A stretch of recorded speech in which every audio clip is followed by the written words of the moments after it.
तर यानंतर वळूया पुढील बातमीकडे। बातमी महाविकास आघाडीच्या जागावाटपा संदर्भातली आहे। आज महाविकास आघाडीच्या जागावाटपाच्या बैठकीला सुरुवात झालेली आहे। संजय राऊत, जयंत पाटील, नाना पटोले या बैठकीमध्ये उपस्थित आहेत। विदर्भातील उर्वरित जागांवर आज चर्चा होणार आहे। 2 दिवसांपासून महाविकास आघाडीची खलबत्त सुरू आहेत आणि आपण बघतोय या बैठकीला महाविकास आघाडीचे महत्त्वाचे नेते देखील उपस्थित आहेत। त्यामुळे आता विदर्भाच्या जागांवर या बैठकीमध्ये एकमत होतं का हे पाहणं महत्त्वाचं ठरणार आहे।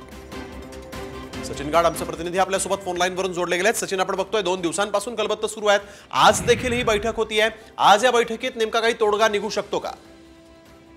बघतोय की गेल्या काही दिवसांपासून महाविकास आघाडीच्या सतत बैठका सुरू आहेत। आज देखील जी ट्रायडेंट हॉटेल महाविकास आघाडीची बैठक होती त्याला सुरुवात झालेली आहे आणि महाविकास आघाडीचे सगळे ज्येष्ठ नेते इथे उपस्थित आहेत। संजय राऊत आहेत, जयंत पाटील आहेत, विजय वडेट्टीवार आहेत, सगळे नेते इथे उपस्थित आहेत आणि त्यांच्या अध्यक्षतेखाली बैठकीला सुरुवात झालेली आहे। विदर्भातील जागांवरती आज चर्चा होण्याची शक्यता आहे। एवढंच नव्हे तर आतापर्यंत जी माहिती मिळते तब्बल 150 जागांवरती अद्याप महाविकास आघाडीची सहमती झालेली आहे आणि 130 जागा अजूनही बाकी आहेत। तर 150 जागांवरची सहमती झाली, त्या जागांची यादी नवरात्राच्या मुहूर्तावर जाहीर होऊ शकते अशी सध्या माहिती मिळते। बिलकुल, धन्यवाद सचिन आपण दिलेल्या सविस्तर माहितीसाठी। संजय राऊत, जयंत पाटील, नाना पटोले या बैठकीसाठी उपस्थित आहेत। आज विदर्भातील उर्वरित जागांवर चर्चेची शक्यता आहे।